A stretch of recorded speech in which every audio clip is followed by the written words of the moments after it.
di Mnet Radio Pemersatu Hati selalu dinanti. Sahabat sehat dan semua mitra Dharma, selamat pagi. Seperti yang udah Vio janjiin tadi ya, kalau kita di informasi 8.30 ini udah molor 2 menit ini ya, gak apa-apa. Kita ada di special program Sahabat Sehat, podcast kita Dharma Raya, Bawaslu berbagi informasi. Dan hari ini Sahabat Sehat, topik kita adalah tentang pengawasan pemilu partisipatif. Dan sudah hadir di studio kita pagi hari ini Sahabat Sehat, Komisioner Bawaslu Dharma Raya ini ada Ibu Laila Husni SSI MA. Selamat pagi, Assalamualaikum Bu Laila. Waalaikumsalam warahmatullahi wabarakatuh. Alhamdulillah sudah hadir di studio Dharma ya. Terima kasih sudah datang. Dan sahabat sehat dan juga mitra Dharma semua, apa sih yang ada di pikiran Anda ketika mendengarkan kata pemilu, pilkada? Apakah pemimpin baru, suasana baru, era baru, atau mungkin bahkan kecurangan, politik uang? Ada banyak pemikiran barangkali ini. Nah, jadi ini kita bakal bicara sama Bu Laila nih ya hari ini tentang pengawasan pemilu partisipatif. Mungkin bisa dimulai langsung aja nih Bu Laila, apa sih pengawasan pemilu partisipatif ini? Baik, Assalamualaikum warahmatullahi wabarakatuh. Sahabat radio Dharma FM dimanapun berada nantinya, dan sahabat Bawaslu juga dimanapun Anda berada. Tentu dalam kesempatan kali ini kita akan bincang-bincang dengan Bawaslu Kabupaten Dharma Raya terkait dengan pengawasan partisipatif. Mungkin masyarakat bertanya-tanya nih, pengawasan partisipatif itu apa? Apa ini ya? Jadi Bawaslu itu sebuah lembaga yang memang sifatnya mengawasi dan misinya adalah pencegahan dan pengawasan. Nah, untuk itu Bawaslu dengan keterbatasan personilnya, yang mana untuk kabupaten kota itu ada 3 orang, kemudian untuk kecamatan itu nanti ada 3 orang per komisioner, dan untuk pengawas TPS itu nagari itu ada 1 orang, ditambah lagi dengan pengawas TPS ya pada hari itu 1 orang. Nah, kalau ini dilihat, ini sangat kecil kemungkinan untuk mengawasi seluruh masyarakat yang ada di Indonesia, khususnya di Kabupaten Dharma Raya. Kalau skopnya pemilu itu sudah Indonesia ini ya. Nah, untuk itu tentu perlu yang namanya partisipasi atau masyarakat memiliki keterlibatan langsung dalam pengawasan tersebut. Makanya ini yang dikatakan dengan partisipasi masyarakat, sehingga masyarakat juga merasakan hal yang sama, memiliki keinginan yang sama dengan Bawaslu menjadi pengawas untuk semua kecurangan nanti atau pemilu itu sendiri. Berarti ini partisipasi dari seluruh elemen masyarakat berarti ya.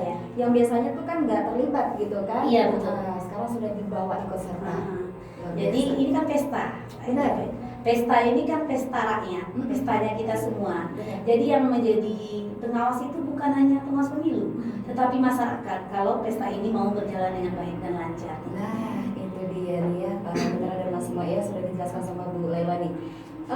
Pemilu partisipasi, pengawasan ya, pengawasan partisipatif. Ini kita di 2024 nanti ya Bu Laila. Iya. Oke, baik. Jadi di 2024 itu kita sudah KPU sudah menetapkan bahwasanya pemilu serentak itu dilaksanakan pada tanggal 14 Februari nantinya. 14 Februari. Berdasarkan keputusan KPU nomor 21 itu sudah dikeluarkan bahwasanya hari itu sudah ditetapkan. Tapi untuk pilkada nanti tetap di tahun 2024 dalam perencanaan KPU kan belum ditetapkan, tapi sudah direncanakan pada bulan November. Jadi ada rentang waktu beberapa antara pilkada, tapi tetap di rentang tahun yang sama. Di tahun yang sama. Iya. Baik, ini di awal, satu lagi di ujung ya. Iya, di ujung. Baik. Oke. Ini sekarang ini apa sih kegiatan yang sedang berlangsung di luar tahapan pemilu 2024 ini? Oke. Bagi Bawaslu ya. Benar. Bawaslu layaknya dia seorang pengawas, jadi mengawasi segala bentuk kerja dari KPU. Tahapan yang di non tahapan, kalau bahasanya kan non tahapan. Kalau tahapan kan belum dikeluarkan. Jadi di non tahapan ini makanya Bawaslu KPU sedang melaksanakan yang namanya DPB, data pemilih berkelanjutan. Nah, jadi dalam atau pemutakhiran data pemilih berkelanjutan. Nah, dalam pemutakhiran data pemilih berkelanjutan ini nantinya KPU tentu akan melaksanakan perbaikan data dengan mana yang menjadi dasar adalah data pemilih sebelumnya. Kemudian dianjurkan kepada masyarakat yang sudah memiliki hak pilih tetapi belum terdaftar dalam pemilih, maka dia akan memasukkan atau menyebutkan atau mendaftarkan atau memberitahukan kepada KPU agar namanya dimasukkan ke dalam daftar pemilih. Nah, selaku Bawaslu kita tentu mengawasi kerja ini dan melakukan upaya-upaya pencegahan. Apa peran Bawaslu di sini? Bawaslu salah satunya melakukan koordinasi dengan KPU, mana-mana saja tempat-tempat yang perlu dikunjungi dan disosialisasikan. Salah satunya itu sekolah, kemudian yang tentu tingkatan umurnya yang sederajat seperti Madrasah itu koordinasinya nanti dengan Kemenak, kemudian dengan Kecapdin kalau dengan tingkat SMA yang sudah memiliki hak pilih. Kemudian juga melalui nagari-nagari atau pemerintah, kalau bahasanya pemerintahan tingkat terbawah. Kalau yang nagari-nagari, kalau yang desa nanti desa. Nah, jadi Bawaslu di sini tentu melaksanakan uji petik terhadap nagari-nagari yang kita rasa sudah ada atau belum masyarakatnya terdaftar. Apakah itu statusnya peralihan status misalnya dari TNI menjadi non TNI atau pensiun. Itu kan dia sudah memiliki hak pilih, jadi harus dimasukkan. Atau sebaliknya, dia terdaftar sebagai belum TNI waktu pelajar, kemudian statusnya berubah menjadi TNI, itu berubah status. Dan itu harus dihapus. Begitu juga dengan masyarakat yang sudah meninggal. Ini tentu koordinasinya dengan catatan sipil. Nanti bagaimana metode penghapusan yang tidak berakte dan lain sebagainya.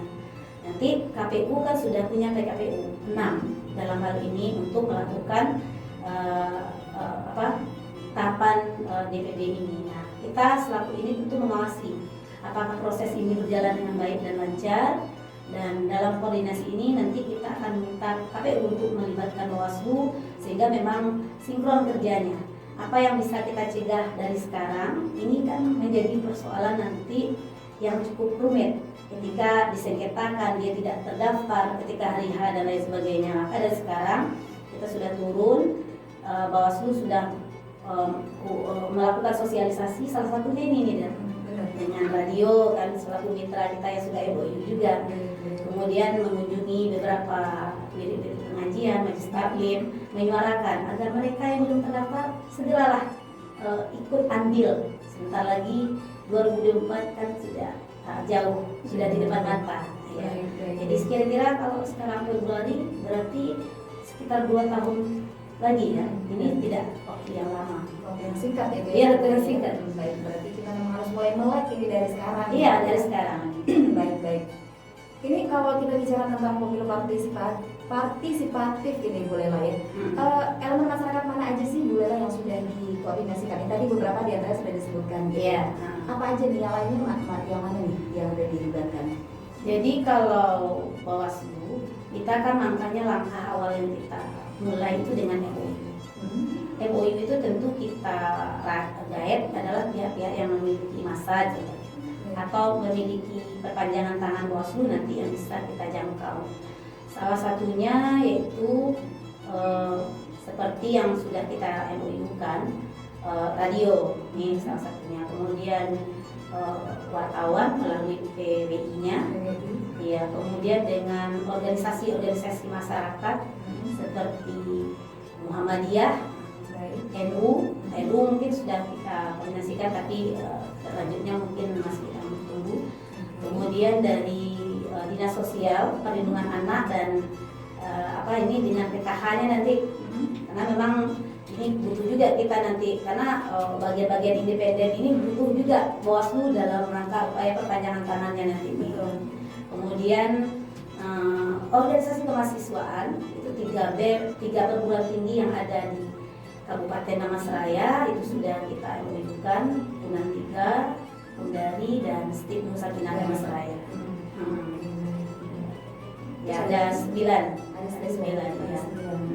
Baik. Dan ini kebetulan tadi Bu Lela menyebutkan tentang pers juga gitu ya. Iya. Ini kebetulan hari ini adalah hari pers nasional. Kita ucapin selamat ulang tahun ya buat rekan-rekan pers ya, sahabat sehat semuanya dan Mitra Dharma ya. Oke deh kalau gitu nih, Bu Lela nih hari ini kayaknya memang apa namanya ya, kerja Bawaslu itu apa sih kendala terbesarnya di lapangan itu Bu Lela? Oke, soal kendala kan sebetulnya banyak kendala. Salah satunya mungkin semua tangan Bawaslu, semua pengawas Bawaslu tidak mungkin menjangkau seluruh elemen masyarakat. Betul. Jadi butuh memang kesadaran dari masyarakat itu sendiri. Salah satu saya ambil contoh ketika kemarin kita kunjungan ke Posyandu, itu ibu-ibu itu malah bilang sekarang kalau nggak nerima uang nggak mau orang nyalek Bu, atau nggak dikasih uang orang mau milih Bu.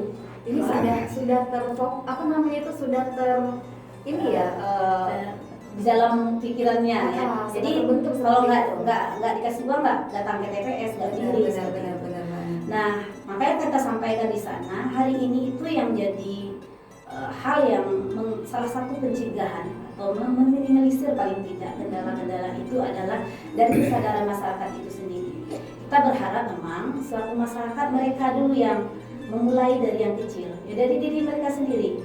Jangan mau mengorbankan hanya nanti mereka timbul penyesalan di kemudian hari.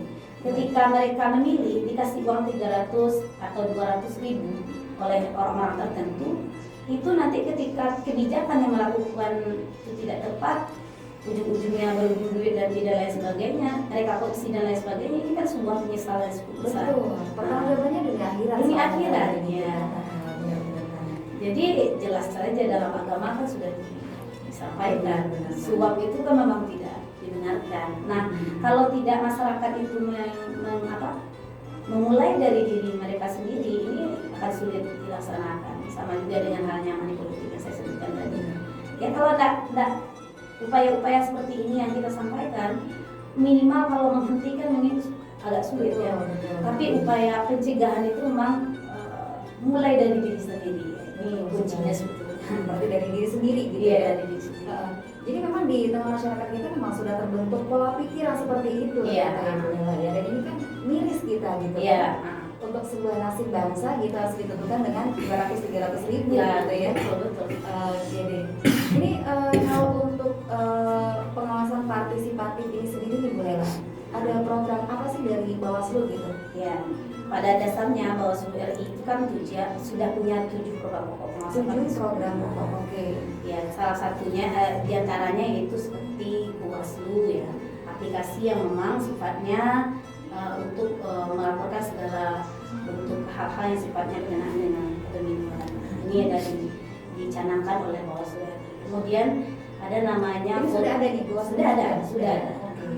Kemudian ada namanya forum warga. Forum warga itu nanti bisa saja pengawasan kami lakukan, baik itu di jajaran kami di tingkat bawah, Panwascam ataupun kami di kabupaten melakukan kunjungan-kunjungan kepada forum warga seperti yasinan yang sifatnya ada forumnya yang berkumpul masyarakat di sana dan kita sampaikan pesan-pesan pengawasan tadi. Bagaimana pencegahan, penanganan pelanggaran, bagaimana cara melapor dan lain sebagainya, itu bisa dipertanyakan langsung dalam forum tersebut. Kemudian ada namanya Saka Adiasta Pemilu. Saka Adiasta Pemilu. Ini ke pramukaannya. Alhamdulillah kita di Kabupaten Dharmasraya termasuk Saka yang aktif juga di Porcap 18 Kabupaten Dharmasraya, dan alhamdulillah kemarin sudah juga ikut lomba bannering dan dapat peringkat pertama. Dalam kegiatan kemarin. Iya. Luar biasa. Kemudian ada namanya KKN tematik. KKN tematik ini apa tuh? KKN tematik itu nanti kita dilibatkan dalam kuliah kerja nyatanya perguruan tinggi. Nah, salah satu jembatan atau penyambungan kita dengan dengan perguruan tinggi kemarin ini salah satunya. Ada kita dilibatkan juga dengan KKN tematik yang memang ada perguruan tinggi itu yang melaksanakan KKN, ada tidak. Salah satunya kalau kemarin yang sudah dapat respon kita dari Stigmo, nanti kita akan dilibatkan dalam kuliah umum yang akan diberikan oleh Stigmo Dharmasraya, itu sudah dikonfirmasi kepada Bawaslu. Kemudian ada namanya lagi apa namanya, ada forum warga tadi, ada KKN tematik, kemudian ada namanya forum warga, kuliah kerja, dan pojok pengawasan. Ada pojok pengawasan. Nah, ini seperti apa nih Bu dalam pojok pengawasan? Jadi orang kan mau mengenal Bawaslu nih, ya, tentu harus ada semacam yang dilihat, miniatur atau apa yang mereka ingin lihat dari sana. Jadi tentu dia ingin melihat lebih lanjut Bawaslu ini seperti apa, kan? Sehingga memang pojok pengawasan ini kita letakkan di pojok lah sebuah kantor Bawaslu. Ketika orang mau berkunjung nanti melihat, ingin tahu perkembangan kegiatan apa saja dengan yang dilakukan oleh Bawaslu, dapat berkunjung ke pojok pengawasan pemilu.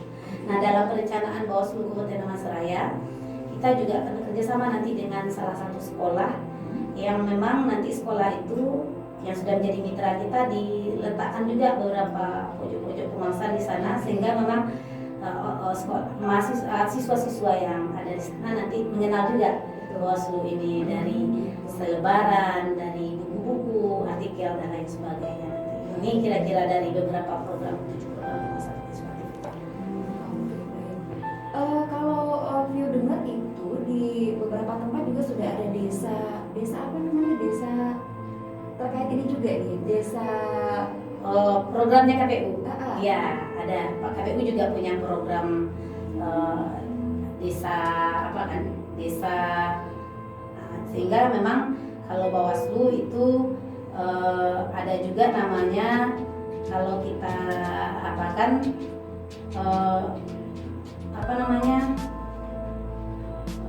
yang agak sejajar juga dengan KPU ini, gerakan 1 juta relawan pengawasan pemilu. Iya, kan 1 juta relawan pengawas pemilu. Ini apakah di tahun ini ada atau tidaknya nanti kita lihat juga. Kemudian ada beberapa program yang mungkin agak bersamaan memang, tapi tujuannya memang sifatnya untuk sosialisasi. Tujuan sosialisasi kalau Bawaslu sifatnya pengawasan partisipatif, nanti KPU sosialisasi tentang kegiatan-kegiatan dari KPU itu sendiri. Ini berarti ini memang sudah sudah saatnya lah ya masyarakat kita nih untuk melek, untuk aware gitu ya dengan kondisi sekitar kita nih berarti di Bu Lela ya. Iya. Ini tanggapan dari mereka yang sekarang dilibatkan ini kira-kira gimana, positif gak kira-kira nih Bu Lela?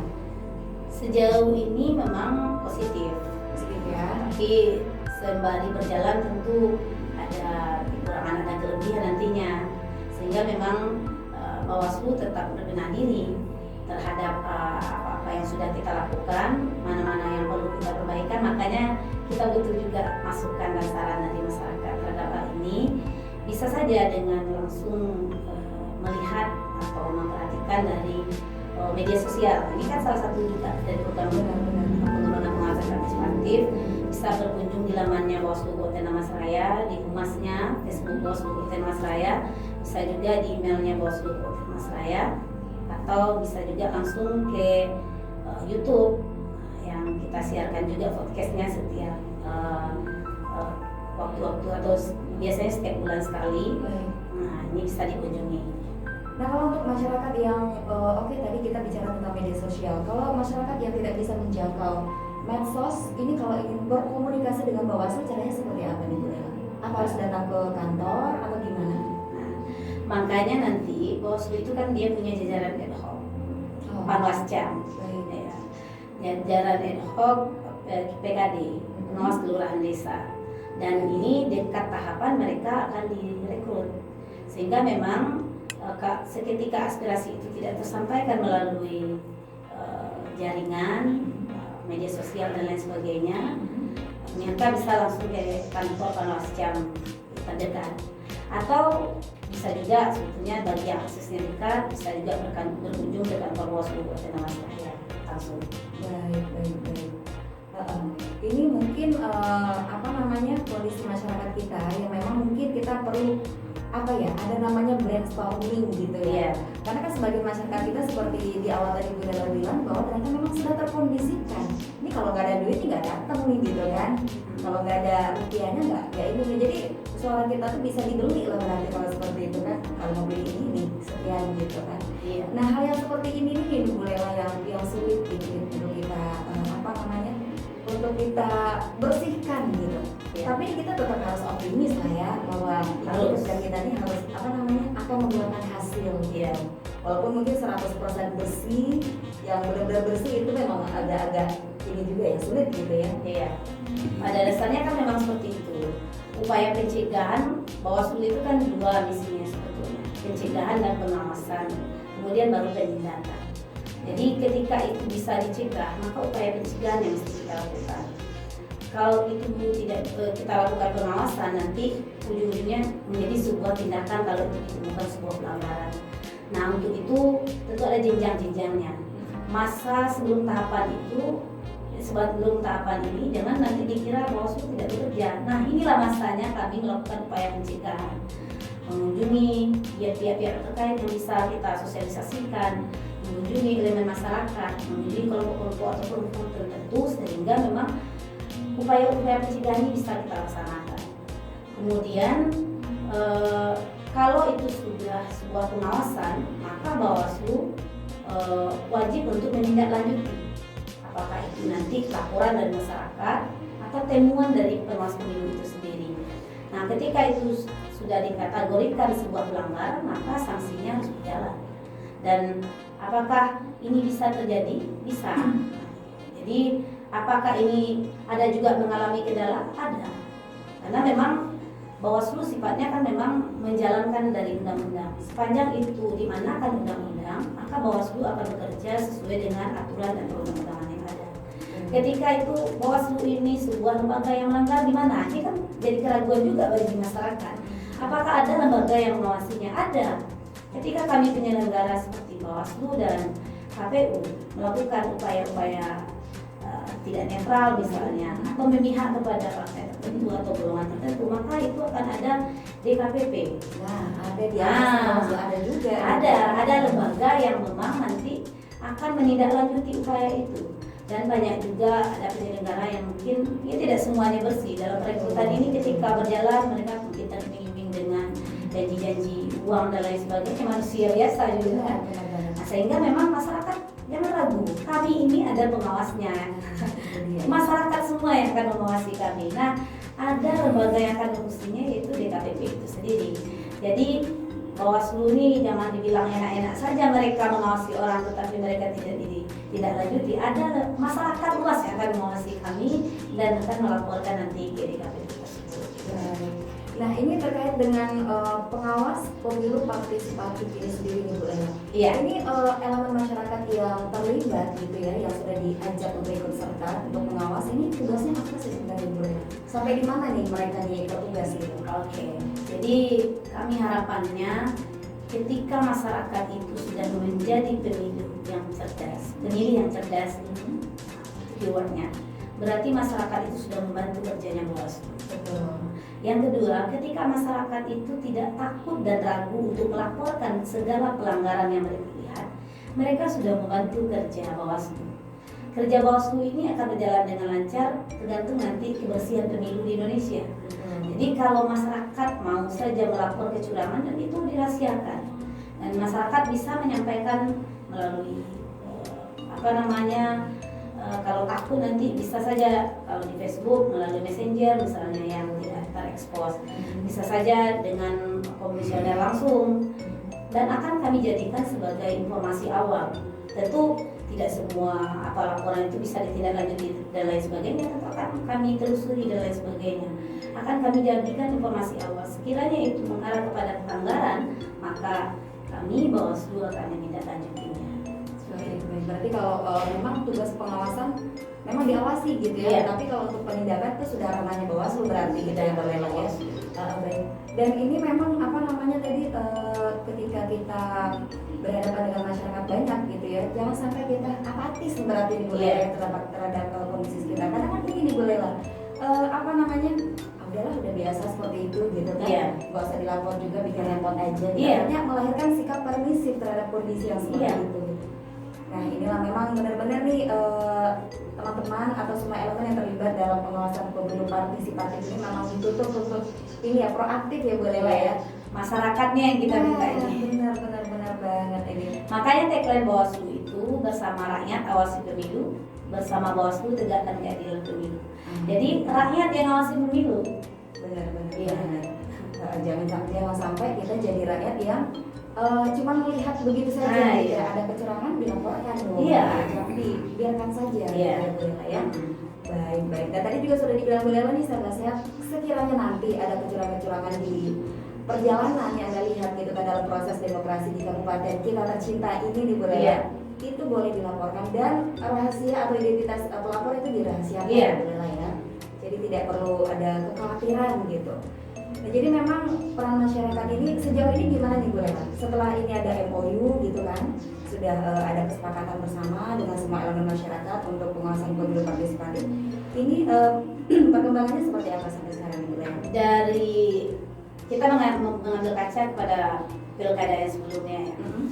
Dari pilkada yang sebelumnya kami memang merasakan MOU ini ada manfaatnya. Dari tidak ada juga laporan itu yang masuk dari mitra-mitra kita yang sudah kita lakukan kerjasama. Jadi terhadap apa kecurangan-kecurangan yang terjadi di lapangan seperti netralitas ASN. Kadang-kadang kami kan mana tahu, tidak semua kami berteman dengan ASN. Salah satu contohnya ada ASN itu yang memihak kepada calon tertentu. Kemudian dia kadang-kala bukan memihak itu merasa belum tahu dengan aturan. Ada juga mereka yang tidak membuka aturan atau membaca aturan itu sendiri. Nah, ikut melike misalnya, ikut mengeluarkan statement-statement mendukung, dan itu upaya-upaya kami dapatkan informasi itu dari mitra-mitra kita yang sudah melaksanakan MOU dengan kita gitu. Kemudian kami tidak lanjuti. Setelah itu ini kami sampaikan dan ternyata upaya pencegahan dilakukan. Oh ternyata yang bersangkutan selama ini tidak mengetahui, ternyata sudah masuk masa kampanye. Jadi melakukan kegiatan tetapi mereka tidak tahu, mereka sudah berada di zona yang tidak aman seperti itu. Jadi memang hal-hal banyak sebetulnya lagi ini yang akan kita diskusikan, mungkin seperti ASN tersendiri juga pembicaraannya nanti. Kemudian seperti bagaimana penanganan pelanggarannya nanti dengan Pak Ade bisa juga khusus pembicaraannya, sehingga memang hal-hal seperti ini masyarakat juga melek harus tahu, sehingga upaya kami melakukan kerjasama itu berdampak bagus, sehingga di tahun ini itu kan lebih banyak juga. Sebetulnya ada 19 tawaran kemarin, kami sudah koordinasikan dengan beberapa lembaga yang menurut kami bisa kita kerjasamakan, tetapi mungkin karena kendala dan lain sebagainya baru bisa 9 ya yang bisa kita MOU kan, atau bukan MOU ya, bahasanya mungkin perjanjian kerjasama PKS. Baik. Aduh nggak kerasa nih udah 30 menit kita nih ya berbincang tentang pengawas pemilu partisipatif ini. Mungkin di ujung podcast kita hari ini nih Bu Lela ada closing statement barangkali bisa disampaikan? Ya, closing statement kita selaku Bawaslu Kabupaten Masraya mengajak kepada masyarakat, tanggal pemilu itu sudah ditetapkan 14 Februari 2024. Jadi bagi masyarakat yang belum terdaftar namanya sebagai pemilih, nanti silahkan melalui link Bawaslu KPU atau bisa juga ke Bawaslu Kabupaten Masraya atau ke pemerintahan di tingkat bawah untuk disampaikan, sehingga nanti ketika masyarakat itu belum terdaftar, kita sendiri belum terdaftar, berarti kita belum bisa menggunakan hak pilih nantinya. Kemudian bagi pemilih pemula itu Capil sudah mulai ke sekolah-sekolah. Ini koordinasi kami dengan Capil juga sudah mulai ke sekolah-sekolah untuk melaksanakan perekaman. Nah bagi adik-adik nanti yang usianya nanti sudah 17 tahun, jangan ditunda-tunda lagi dalam perekaman KTP, karena ini gunanya sangat sekali.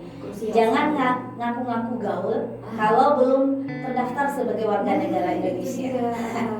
Jangan ngaku-ngaku udah menjadi warga negara Indonesia, karena hak kita, kewajiban tidak kita jalankan. Gitu dia ya. Mudah-mudahan ini bisa menginspirasi nih rekan-rekan muda kita ya untuk segera ikut ambil bagian. Iya. Ya. Baik sahabat sehat dan semua mitra Dharma, terima kasih banget untuk Anda yang sudah menyimak podcast kita ya BBI Bawaslu berbagi informasi dengan topik pengawasan pemilu partisipatif. Bu Lela Husni SSIMA, ini terima kasih banget kalian sudah datang di Radio Dharma FM ya di pagi hari ini. Mudah-mudahan ini kegiatan kita hari ini bisa memberikan pencerahan ya untuk semua pendengar kita ya Bu Lela ya. Baik. Dan akhirnya kita pamit sahabat sehat. View pamit undur diri dari ruang dengar Anda. Terima kasih banyak untuk segala atensi dengarnya. Kita sampaikan bersama-sama tagline-nya Bawaslu, Bu Lela. Bersama rakyat awasi pemilu, bersama Bawaslu tegakkan keadilan pemilu. Ya pamit, sampai jumpa. Assalamualaikum warahmatullahi wabarakatuh.